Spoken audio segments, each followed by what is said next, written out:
Simpozij performativne kretnje, politična dejanja se ukvarja s performerkami v vzhodni Evropi. Postavljajo se torej tri vprašanja in to je, zakaj performers, zakaj performerke, se pravi, zakaj ženske ustvarjalke in zakaj vzhodna Evropa. Zakaj performance? Performance je sam po sebi kot umetniška forma zelo politična tvorba, namreč v nasprotju z ostalimi performativnimi formami, performance redko se naslanja na nekakšno že poznano predlogo.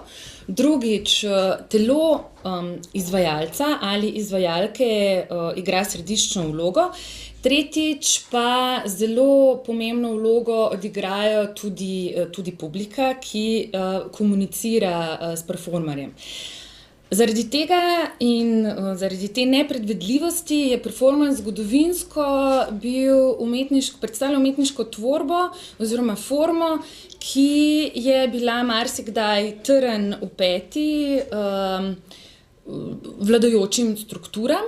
In iz tega torej izhaja ta političnost. Zdaj obstaja še druga dimenzija političnega performansa, namreč performance se je vezal tako na zahodu kot na vzhodu na civilna gibanja. Na zahodu lahko govorimo, da je performance izšel pravzaprav iz segejevskega, mirovniškega, feminističnega gibanja, se pravi iz gibanj za človekove pravice. Na vzhodu pa je situacija bila obrnjena, namreč skozi, kot recimo tudi nas uči primer Slovenije z 80 let, skozi pravzaprav umetniško areno, kjer so se začele dogajati in razvijati takšne nepredvidljive in procesualne umetniške oblike, kot je performance, se je v bistvu generiralo potem politično oziroma civilno gibanje, ki je prineslo, kot vemo, spremembe, ki si jih morda takšne, kakršne so se potem razvile, niti ne bi želeli. Torej, toliko političnosti, kaj bo pravzaprav, o čem se bomo v zvezi s političnostjo pogovarjali, je, kakšna je bila značilna ta političnost prej v socialističnem kontekstu v vzhodni Evropi in do kakšnih transformacij je prišlo zdaj v postsocialističnem, posttranzicijskem, neoliberalističnem kontekstu.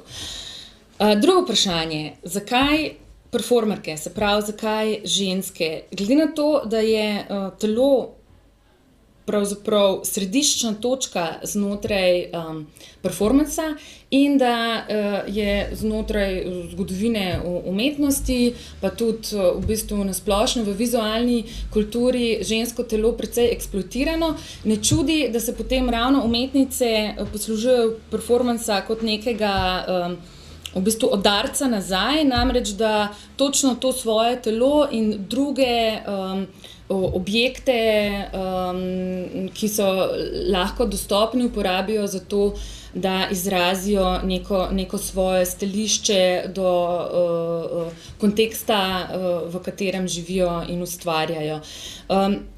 Zakaj ženske ima tudi eno drugo plat, namreč vedno je tako, da umetnice težje dostopajo do velikih produkcijskih sredstev, performance pa je pravzaprav znana forma arte povera, se pravi neke revne umetnosti, in za performance potrebuješ mesto, potrebuješ objekt, potrebuješ sebe in to je pravzaprav vse. Lahko ga postaviš kamorkoli in zato tudi ne čudi, da se je pravzaprav navezoval na politična gibanja, ki niso izhajala iz nekih hierarhično urejenih političnih programov.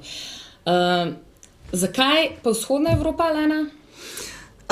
Jaz se bom navezala na to, kar si ti, Katja, govorila, in sicer, ko govorimo o vzhodni Evropi, nas zanima predvsem to, kako se je performance oblikoval glede na te spremembe, ki jih je pripeljalo tole zelo značilno leto 1989 oziroma padec Berlinskega zidu. Seveda s tem je prineslo tudi pomembne politične spremembe, padec socializma in neko brutalno neoliberalizacijo, ki se je potem na vzhodu zgodila. Torej, predvsem nas zanima to, kako je performans kot umetniška forma reflektiral te politične spremembe, ki so se zgodile na vzhodu, ampak o vzhodu razmišljamo tudi na en drugi način.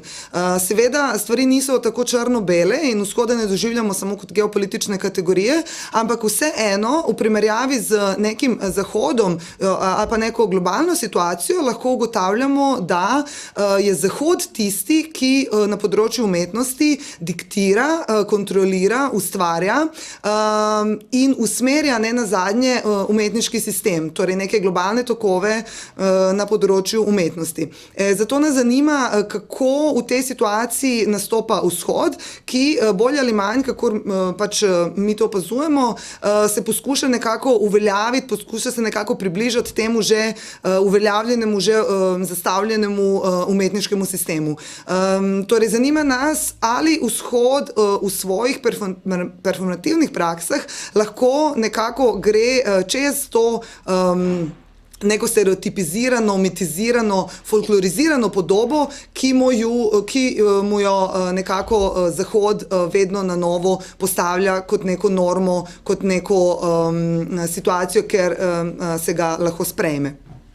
In nenazadnje, ker je telo zelo pomembno za formo performansa, je nam tudi pomembno pri spraševanju vprašanja, kako se to telo v tej neki angažirani politični umetnosti kotira, oziroma ali vedno lahko ostane na nivoju neke alegorije, metafore in ali nekega simbola in kaj to pomeni potem za performans kot umetniško formo.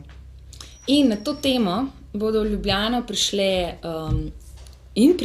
namreč povabili smo tudi moške udeležence, teoretiki, kuratorji, pa tudi umetnice iz vzhodne Evrope, od Poljske, Češke, Kosova, Makedonije, odkot še jih imamo, Bosne, Madžarske, Hrvaške. In ne samo to, ne bomo samo govoričili in pametovali, ampak bomo si ogledali tudi nekaj videodokumentacij, performansov.